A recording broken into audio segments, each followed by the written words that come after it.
De nombreux représentants juifs, notamment des rabbins, ont dit qu'il était possible d'accomplir pleinement son judaïsme en France et que ce serait une défaite contre le terrorisme de quitter la France. Est-ce qu'un juif peut accomplir pleinement son judaïsme en dehors d'Israël s'il est en sécurité et épanoui?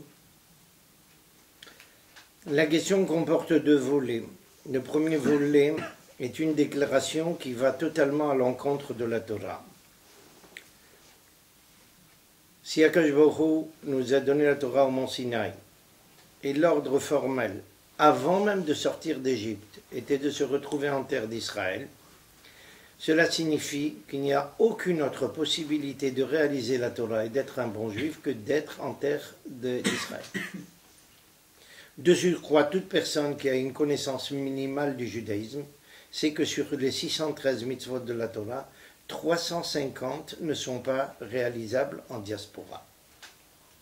Autrement dit, tout juif vivant en diaspora n'a aucune chance même de réaliser la moitié de la Torah. Troisième point, dans toute la Torah, Parashat Bechokotai, Parashat Kitavo et tout le long de la Bible, le fait d'être hors d'Israël est par excellence une malédiction divine. Comment être dans une situation de quelqu'un subissant la malédiction divine et oser déclarer que c'est là-bas qu'on est capable de réaliser la volonté divine? De surcroît, le prophète Ézéchiel appelle la présence du peuple, dénomme la présence du peuple juif en exil comme la profanation du nom de Dieu.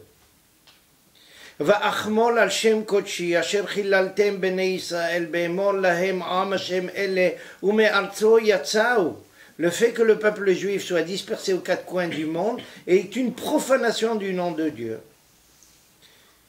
Un point supplémentaire, dans Sifré, un des commentaires des Tanaïm, nos grands Chachamim d'il y a 2000 ans, nous dit la chose suivante: Atziv el Artzionim, réalise les mitzvot en diaspora de façon à ce que tu ne les oublies pas lorsque tu reviendras en terre d'Israël.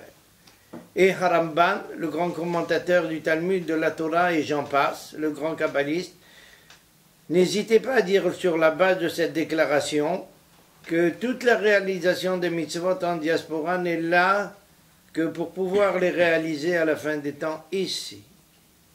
Là-bas, ils ne sont qu'un simple souvenir. Ils ne sont pas l'essence de la réalisation de la Torah. Donc, comment une sommité rabbinique peut déclarer qu'on peut être un bon juif en exil? Et on ne se rend pas compte quand on déclare des absurdités pareilles, que Moshe Rabbeinu, par excellence, a tout fait pour entrer en terre d'Israël. Si on peut être un bon juif hors d'Israël, pourquoi il avait besoin tellement de prier? Il était en plein désert, personne pour le déranger.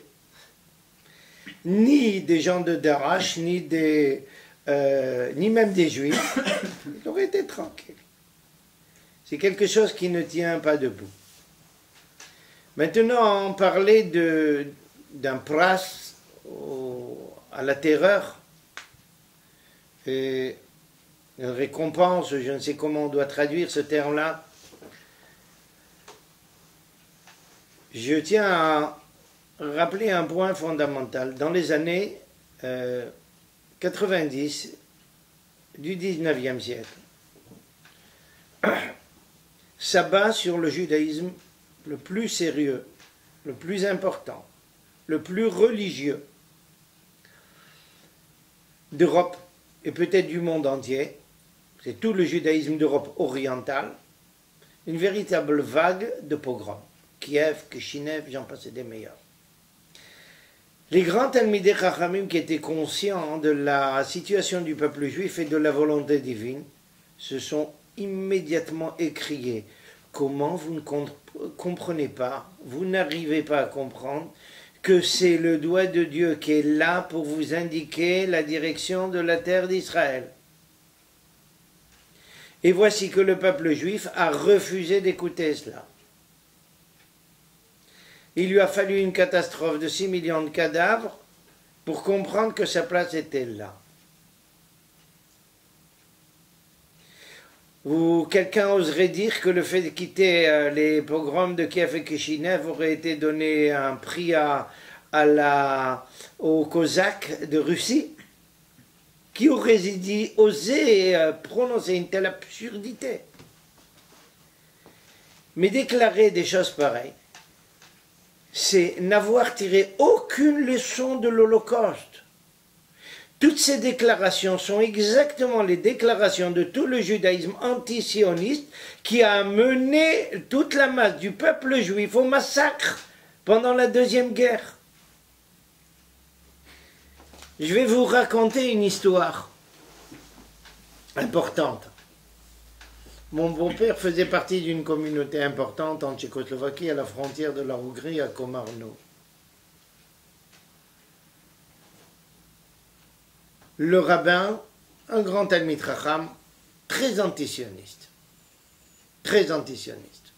qui a fait opposition à toute éventualité de rallier en terre d'Israël.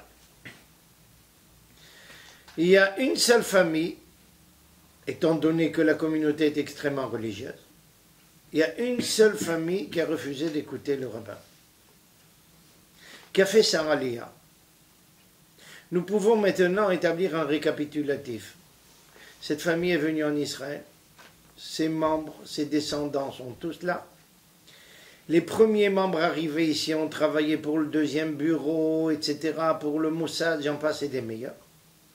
Leurs enfants et petits-enfants sont des gens qui savent prendre une page de Talmud et qui sont des officiers importants à l'armée.